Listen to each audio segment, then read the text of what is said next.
नमस्कार, मैं हूं आपके साथ अविनाश कर। यह है एमपी का खास bulletin good morning Madhya Pradesh, जिसमें एमपी का हर अपडेट, हर खबर आप तक पहुंचाएंगे। शुरुआत करेंगे हेडलाइंस के साथ। सौरभ शर्मा का डांस करते वीडियो वायरल, पत्नी के साथ ठुमके लगा रहा है पूर्व कांस्टेबल। सौरभ शर्मा कल ही लोकायुक्त ने उसके घर और घर के बाहर से बरामद किए थे करोड़ों रुपए कैश, 52 किलो सोना। नर्मदापुरम के डबल फाटक इलाके में चली गोली, घायल युवक का अस्पताल में इलाज जारी।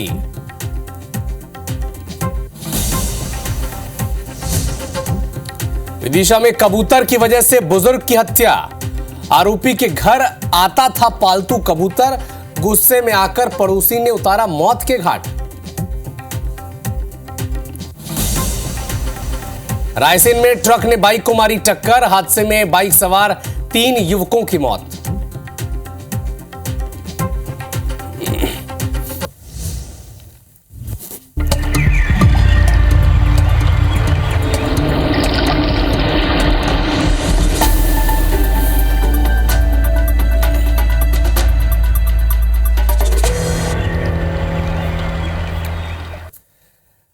भोपाल में पूर्व आरक्षक सौरभ शर्मा, जिसके घर से 52 किलो सोना, करोड़ों रुपए कैश मिला था। इस मामले में सबसे बड़ा अपडेट यह है कि उसके दोस्त चेतन गौर को आईटी ने अभिरक्षा में लिया है। पूछताछ जब की कस्टडी में तो बहुत बड़े बड़े खुलासे हुए हैं। मेंडोरा में जो कार के भीतर गोल्ड और कैश से भरी गाड़ी पकड़ी गई थी, वो गाड़ी भले ही चेतन गौर के नाम से है, लेकिन इसे इस्तेमाल सौरभ शर्मा ही करता था। इस गाड़ी का इस्तेमाल सौरभ शर्मा ही करता था, यह कस्टडी में चेतन गौर ने कहा है। होशंगाबाद रोड पर पेट्रोल पंप है, जमीन है, मकान है, स्कूल की फ्रेंचाइजी है, और जो कार के भीतर से 52 किलो सोना पकड़ा गया था, जिसकी तस्वीर इस वक्त आप देख पा रहे हैं, यह भी सौरभ शर्मा का ही है। तो जो कार बरामद की गई थी मेंडोरा रोड के पास से, वो कार भले ही चेतन गौर के नाम से खरीदी गई हो, लेकिन इसका इस्तेमाल सौरभ शर्मा करता था। 52 किलो सोना मिला है, यह भी सौरभ शर्मा पूर्व आरक्षक का है। और सोचिए, केवल 12 साल की परिवहन विभाग में आरक्षक की नौकरी थी सौरभ शर्मा की। और जो दूसरा वीडियो आप देख पा रहे हैं, यह उसकी पत्नी के साथ ठुमके लगाते वाला वीडियो है। हालांकि सौरभ शर्मा इस वक्त इंडिया में है नहीं, वो दुबई में बैठा है और जल्द ही लुकआउट सर्कुलर उसके नाम से जारी किया जा सकता है। सबूत भी मिल चुके हैं सौरभ और उसकी पत्नी के दुबई में होने के।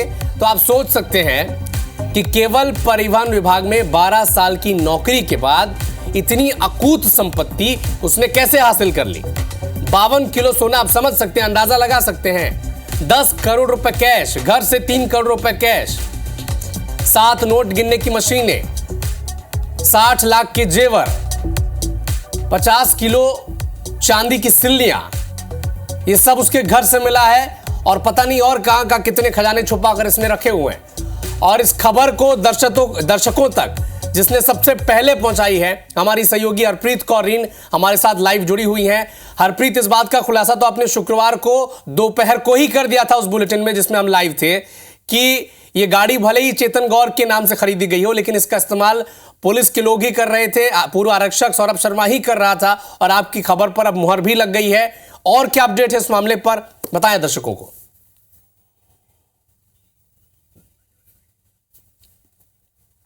आप देखिए, गुरुवार को लोकायुक्त ने परिवहन के पूर्व कांस्टेबल सौरभ शर्मा के घर छापा मारा था। दिन भर छापे की कार्रवाई चली थी और छापे के दौरान ही यहां पर अकूत संपत्ति के जो दस्तावेज हैं, 3 करोड़ करीबन कैश मिला था। इसके साथ ही करीबन 2 क्विंटल चांदी की सिल्लियां यहां पर मिली थी। इसके बाद गुरुवार और शुक्रवार की दरमियानी रात मेंडोरा के जंगल में एक कार मिली थी, जिस कार से आधा क्विंटल यानी करीबन 52 किलो सोना और 10 करोड़ कैश मिला था। संशय की स्थिति बनी थी कि ये किसकी गाड़ी है, लेकिन तस्वीर यहां पर साफ हो गई कि ये चेतन गौर की गाड़ी थी। चेतन गौर वो शख्स है जो सौरभ शर्मा का सबसे करीबी था। जिसके बाद शुक्रवार देर रात आयकर ने चेतन गौर को, आयकर विभाग की टीम ने चेतन गौर को कस्टडी में लिया और लगातार अभी तक वो कस्टडी में है। उससे पूछताछ की जा रही है और पूछताछ में चेतन गौर ने चौंकाने वाले खुलासे किए हैं। चेतन गौर ने बताया है कि 3 साल पहले सौरभ शर्मा ने उसे ग्वालियर से यहाँ पर बुलाया था अपने कामकाज में भागीदार बनाने, लेकिन अब तक सिर्फ और सिर्फ चेतन के नाम का उपयोग किया गया। उसके नाम से पेट्रोल पंप खोला गया जो होशंगाबाद रोड पर है। इसके साथ ही ये गाड़ी इनोवा भी चेतन के नाम से शोरूम से निकलवाई गई, लेकिन इसका उपयोग सौरभ पर्सनली यहाँ पर खुद करता था। परिवहन विभाग में वसूली के लिए इस गाड़ी का उपयोग किया जाता था। और एक और हैरान करने वाला यहाँ पर जो तथ्य सामने आया है कि जब गुरुवार को लोकायुक्त ने छापा डाला था सौरभ शर्मा के घर, सौरभ शर्मा के ऑफिस में चेतन गौर मिला था जिसे दिन भर बिठाकर उसी घर में रखा गया था। तो फिर आखिर रात में गाड़ी में 52 किलो गोल्ड, 10 करोड़ कैश रखकर फिर कौन मेंडोरा के जंगल में छोड़कर आया था। तो तस्वीर साफ है कि जब लोकायुक्त की कस्टडी में उस समय चेतन गौर था तो गाड़ी खड़ी करने वाला कोई और शख्स है। अपडेट एक बड़ा अपने दर्शकों को हम यहाँ पर देने जा रहे हैं कि दुबई में सौरभ और उसकी पत्नी दिव्या शर्मा के होने के सबूत आयकर विभाग को मिले हैं, जिसके बाद अब भारतीय दूतावास की मदद से सौरभ को भोपाल भारत लाने की तैयारी शुरू हो सकती है। इसके साथ ही यहाँ पर लुकआउट नोटिस अब यहाँ पर जो है सर्कुलर जारी किया जा रहा है सौरभ को। इसके साथ ही लोकायुक्त उसे सम्मन भी जारी कर सकता है। यानी अब एक बड़ी प्रक्रिया जो न सिर्फ मध्य प्रदेश बल्कि राष्ट्रीय स्तर पर बिल्कुल दुबई से कैसे सौरभ शर्मा और उसकी पत्नी को मध्य प्रदेश भारत लाया जाए, इसके लिए लुकआउट सर्कुलर भी जारी किया जा सकता है। आप नजर बना के रखिएगा। हरप्रीत, आपसे आगे भी अपडेट हम लगातार लेते रहेंगे। शुक्रिया तमाम जानकारी के लिए। नर्मदापुरम से एक बड़ा अपडेट आप तक पहुंचा दें। डबल फाटक इलाके में गोली चल गई है। टिल्लू जाटव नाम के एक युवक को यह गोली लगी है और अस्पताल में उसे भर्ती कराया गया। देहात थाना क्षेत्र की घटना है, ये जांच जारी है। तो डबल फाटक इलाके में गोली चली है। टिल्लू जाटव नाम के एक युवक को गोली लगी है, इलाज उसका जारी है अस्पताल में।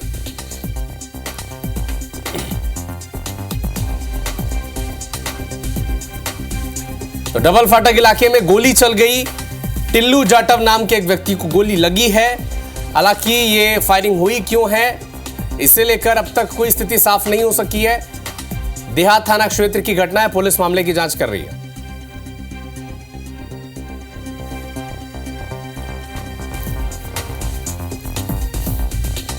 एक बड़ा अपडेट आपको नर्मदापुरम से बता दें। डबल फाटक इलाके में नर्मदापुरम के ये गोली चली है, फायरिंग हुई है और ये गोली लगी किसे है? टिल्लू जाटव नाम के एक युवक को। इसका इलाज जारी है अस्पताल में। देहात थाना क्षेत्र की घटना बताई जा रही है और घायल युवक का अस्पताल में फिलहाल इलाज जारी, स्थिति उसकी गंभीर बताई जा रही है। रायसेन में एक ट्रक ने बाइक को टक्कर मार दी, जिससे 3 युवकों की मौके पर ही मौत हो गई। तीनों युवक केल कच्छ गांव के निवासी हैं। सूचना मिली तो पुलिस की टीम मौके पर पहुंची, लेकिन ट्रक की टक्कर के बाद बाइक सवार 3 युवकों की मौके पर ही जान चली गई। 3 युवक, बाइक की स्थिति आप देखें। इसी बाइक को टक्कर पड़ी थी ट्रक से और इसी पर 3 युवक सवार थे। तीनों की ही मौके पर मौत हो गई। देर रात की यह घटना है, पुलिस की टीम मौके पर पहुंची हुई है। केल कच्छ गांव के ये तीनों युवक बताए जा रहे हैं।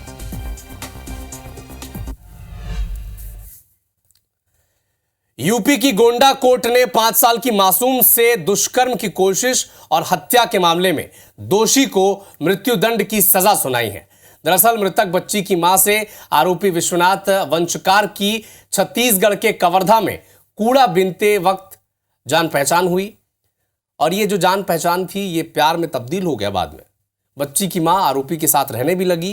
कुछ समय बाद प्रेमिका आरोपी के पास बच्ची को छोड़कर चली गई, जिसका अभी भी पता नहीं चल पाया है। इसके बाद आरोपी अपने गृहग्राम दतिया के जोरी ताल उसे ले गया, जहां उसका और उसकी भाभी के साथ झगड़ा हो गया और वो गोंडा आ गया। यहां पर वो भीख मांगकर गुजारा करता था। 21 जून 2024 को शराब पीकर बच्ची के रोने से नाराज होकर पहले उसने बच्ची के साथ दुष्कर्म की कोशिश की और फिर पेड़ के पास पटक पटक कर उस बच्ची को मार डाला। आरोपी के गिरफ्तारी के बाद उसने अपना जुर्म स्वीकार कर लिया है और अब इस मामले में सजा का ऐलान भी हो चुका है। 22 जून 2024 को थाना नवाबगंज क्षेत्र में एक 4 वर्षीय बच्ची का शव प्राप्त हुआ था। घटना के 6 माह के भीतर ही इस हत्यारोपी विश्वनाथ को माननीय न्यायालय द्वारा मृत्युदंड की सजा सुनाई गई है। इंदौर में पुलिस ने प्रतिबंधित चाइनीज मांझा मामले में एक बड़ा एक्शन लिया है। एक गोदाम से 500 नग चाइनीज मांझा बरामद किया है। एक ही साथ में 3 आरोपी भी गिरफ्तार किए गए हैं। दरअसल पुलिस को मुखबिर से यह सूचना मिली थी कि प्रतिबंधित चाइनीज मांझे की बिक्री के लिए 2 युवक गंगवाल बस स्टैंड के पास घूम रहे हैं। इसके बाद पुलिस ने दबिश देकर दोनों को पकड़कर सख्ती से जब पूछताछ की तो मेवाती मोहल्ला में रहने वाले शफीक के बारे में ये सूचना दी गई। जब शफीक की यहाँ पुलिस ने दबिश दी तो 500 से ज़्यादा चाइनीज़ मांझा बरामद किया गया पुलिस के द्वारा और आरोपी को भी गिरफ्तार कर लिया गया। ये जो 2 हैं से पूछताछ पे प्रारंभिक पूछताछ पे ये बताया कि उनके द्वारा उससे खरीदा गया था और ये भी बेचने के लिए ही उसको ले जा रहे थे। और ये जो शफीक है इसके पास गोडाउन में मिला, यानी कि इसके द्वारा इनको बेचा गया था 2 विक्रेताओं को। अब चूंकि इसमें जो चाइनीज़ मांझा है, चाइनीज़ मांझे के जो दुष्परिणाम होते हैं उपयोग के, इससे कई बार चोट लग जाती है, पक्षियों को भी चोट पहुँचती है और कई दुर्घटनाएँ होती है, जिसके तारतम्य में ये प्रभावी कार्रवाई पुलिस के द्वारा, छतरपुरा पुलिस द्वारा की गई। बच्चों को देश का भविष्य कहा जाता है और टीचर्स को उस भविष्य को दिशा देने वाला। लेकिन रीवा में भविष्य को दिशा देने वाले टीचर ही अलग दिशा में आगे बढ़ रहे हैं। यहां वो खुद नहीं पढ़ाते, भाड़े पर शिक्षक रख जाते हैं।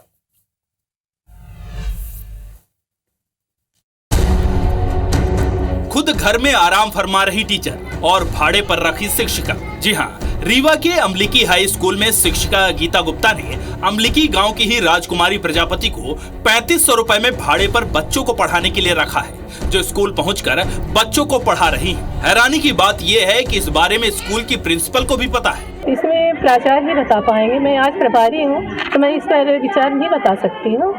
इसमें प्राचार्य सर आएंगे तो फिर बताएंगे। राजकुमारी वो प्राथमिक में है, वो अपने स्वेच्छा से रखी है ये गीता गुप्ता। सर हमारी तबीयत ठीक नहीं रहती, इसलिए हम इनको रखे। इनको सैलरी बेस पे आपने रखा, कितना महीने में देते? 3500 महीने का। टीचर का कहना है कि उनकी तबीयत खराब है, तो सवाल ये है कि विभाग से उन्होंने छुट्टी क्यों नहीं। अब विभाग उनकी पूरी तरह छुट्टी करेगा या आगे भी लापरवाही बरती जाएगी, ये देखना होगा। अब जिस देश में, जिस जगह पर, जिस स्कूल में भाड़े के टीचर रखे जाएंगे, वहां पर छात्रों का भविष्य कैसा होगा ये आप समझ सकते हैं।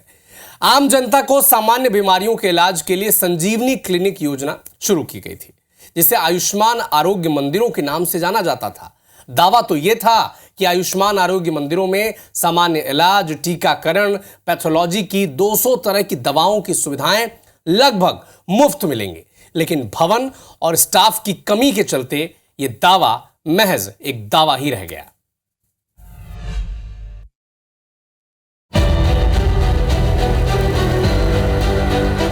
जबलपुर में संजीवनी क्लिनिक योजना को खुद इलाज की जरूरत है। वजह संजीवनी क्लिनिक्स यानी आयुष्मान आरोग्य मंदिरों को डॉक्टर्स और नर्सिंग स्टाफ ना मिल पाना। यहाँ 60 में से सिर्फ 10 क्लिनिक ही चल रहे हैं। डॉक्टर्स और नर्सिंग स्टाफ की कमी के कारण दूसरे क्लिनिक शुरू नहीं हो पाए। डॉक्टर्स को हर महीने 75,000 रुपए और नर्सिंग ऑफिसर को करीब 30,000 रुपए सैलरी ऑफर की गई है, लेकिन विभाग को इतनी सैलरी पर भी स्टाफ नहीं मिल पा रहा है। ये स्थिति जबलपुर जिले के ही नहीं बल्कि पूरे महाकौशल संभाग की है। Regional health director doctor Sanjay Mishra का कहना है कि संजीवनी क्लिनिक्स में एमबीबीएस डॉक्टर्स की नियुक्ति की जानी है, लेकिन अक्सर पीजी करने के लिए एमबीबीएस डॉक्टर नौकरी ज्वाइन नहीं करते। ऐसे में विभाग को थोड़ा संघर्ष करना पड़ रहा है। हर डॉक्टर एमबीबीएस के बाद पीजी करना चाहते हैं, तो वो जॉब में या तो आना नहीं चाह रहे हैं। अभी उनका सोचना है कि पहले हम पीजी की परीक्षा पास करके पीजी करें, फिर शासकीय नौकरी करें। जिनका सिलेक्शन नहीं होता है वो ज्वाइन कर लेते हैं, लेकिन 3-4 महीने कार्य करने के बाद फिर उनकी अगली परीक्षा की तारीख आ जाती है तो वो छोड़ देते हैं। तो अभी थोड़ा सा विभाग संघर्ष कर रहा है इस बात में, लेकिन फिर भी 7 डॉक्टर्स अभी उन्होंने नियुक्त कर दिए हैं। इधर जिन 60 में से 10 संजीवनी क्लिनिक्स को डॉक्टर्स और स्टाफ मिलने पर शुरू भी किया गया, वहां पैथोलॉजी सेवाएं और पीने के पानी जैसी बेसिक सुविधा न होने की भी शिकायत मिल रही है। ऐसे में यही कहा जा सकता है कि सरकार की महत्वाकांक्षी संजीवनी क्लिनिक योजना को खुद संजीवनी की दरकार है। देखना होगा कि कब तक ये डॉक्टर्स की यहाँ नियुक्ति होगी और संजीवनी क्लिनिक का लाभ आम जनता को समग्र तौर पर मिल पाता है। कैमरामैन सतीश सराठे के साथ विजय पांडे, IBC 24 जबलपुर। हटा में एक बर्थडे पार्टी में गोली चली है। गोली लगने से डांसर घायल हो गई और ये डांसर जो था ये पहुंची हुई थी डांस करने के लिए। अस्पताल में उसे भर्ती किया गया है। कार्यक्रम देखने पहुंचे युवक पर भी गोली मारने का आरोप लग रहा है। हटा थाना क्षेत्र के रोसरा गांव की घटना है। तो एक बर्थडे पार्टी में डांस करने ये डांसर पहुंची हुई थी और जो लोग पार्टी में शामिल हुए थे उन्हीं में से किसी व्यक्ति ने ये गोली चलाई है। ये आरोप अब लग रहा है। नरेश हमारे सहयोगी फोनलाइन पर जुड़े हैं। नरेश, बताएं इस मामले के बारे में क्या अपडेट है? ये हटा थाना क्षेत्र के रोसरा गांव की देर रात घटना है, जहां जन्मदिन समारोह में प्रस्तुति देने पहुंची एक नृत्यांगना को देर रात पैर में गोली मार दी गई। घटना के बाद जो घायल नृत्यांगना थी इसे इलाज के लिए हटा सिविल अस्पताल लाया गया है। घटना की सूचना पर हटा थाना पुलिस भी मौके पर पहुंची हुई है। बताया जा रहा है कि जो रोसरा गांव था, यहाँ धन सिंह लोधी के घर उनके नाती सूरज का जन्मदिन कार्यक्रम चल रहा था। इसी बीच नाच गाने की प्रस्तुति देने के लिए नृत्यांगना पहुंची हुई थी और कार्यक्रम के बीच ही कुछ लोगों द्वारा फायर किया गया, जिसमें एक नृत्यांगना थी, इसके पैर में गोली लगी हुई है। घटना की जांच हटा थाना पुलिस द्वारा की जा रही है। अविनाश, शुक्रिया तमाम जानकारी के लिए आपका। में एमपीपीएससी के बाहर धरने पर बैठे अभ्यर्थियों से नेता प्रतिपक्ष उमंग सिंघार ने मुलाकात की है। उन्होंने धरने के दौरान अभ्यर्थियों की तबीयत खराब होने की जानकारी भी ली। सिंघार ने पीएससी की तैयारी कर रहे सभी अभ्यर्थियों को आश्वासन दिया कि कांग्रेस उनके साथ खड़ी है। अगर सरकार उनकी मांग नहीं मानती तो वे भी उनके साथ आंदोलन पे सड़क पर उतरेंगे। स्टूडेंट से मुलाकात करने के बाद सिंघार ने कहा कि कांग्रेस ने विधानसभा सत्र में ध्यान आकर्षण लाकर इस विषय को उठाने का प्रयास किया था, लेकिन विधानसभा सत्र केवल 5 दिन का था। अगले विधानसभा सत्र में हम सभी अभ्यर्थियों की इस मांग को जरूर उठाएंगे। साथ ही कहा कि लगातार ये छात्र 4 दिन से धरने पर बैठे हैं। अगर कोई भी कैजुअलिटी होती है तो उसकी जिम्मेदार केवल और केवल सरकार होगी। बता दें आपको कि अभ्यर्थी अपनी 5 सूत्रीय मांगों को लेकर पिछले 4-5 दिनों से लगातार एमपीपीएससी के दफ्तर के बाहर डटे हुए हैं, प्रदर्शन कर रहे हैं। उनका कहना है कि जब तक उनकी मांगें पूरी नहीं होगी तब तक वो यहां से हटेंगे नहीं। मध्य प्रदेश सरकार को, माननीय मुख्यमंत्री जी को इन लोगों से बात करना चाहिए। और जिस प्रकार से इंटरव्यू में गड़बड़ियां हो रही है एमपीपीएससी के अंदर, इसे तत्काल माननीय मुख्यमंत्री बंद करे, नहीं तो हमको अगले सत्र के अंदर हम पूरे ये कहना चाहेंगे, स्थगन लाएंगे, सदन नहीं चलने देंगे। छात्रों की बात पे मैं ये कहना चाहता हूं, चुनौती देना चाहता हूं। परिवहन विभाग के पूर्व आरक्षक सौरभ शर्मा के ठिकानों से मिली अकूत दौलत संपत्ति ने एमपी की सियासत गरमा दी है। जीतू पटवारी पीसीसी चीफ ने आरोप लगाया है कि पूरी बीजेपी सरकार परिवहन विभाग के जरिए उगाही में लगी हुई थी। सालाना 15 से 20 हजार करोड़ की उगाही होती थी, जिसका हिस्सा नीचे से लेकर ऊपर तक जाता था। जीतू पटवारी ने यह भी आशंका जताई कि सौरभ शर्मा बड़े बड़े नामों का राजदार है, इसीलिए उसकी हत्या भी हो सकती है, इसलिए उसे सुरक्षा मिलनी चाहिए। बीजेपी के प्रदेश अध्यक्ष वीडी शर्मा कह रहे हैं कि पूरे मामले पर कांग्रेस राजनीति कर रही है।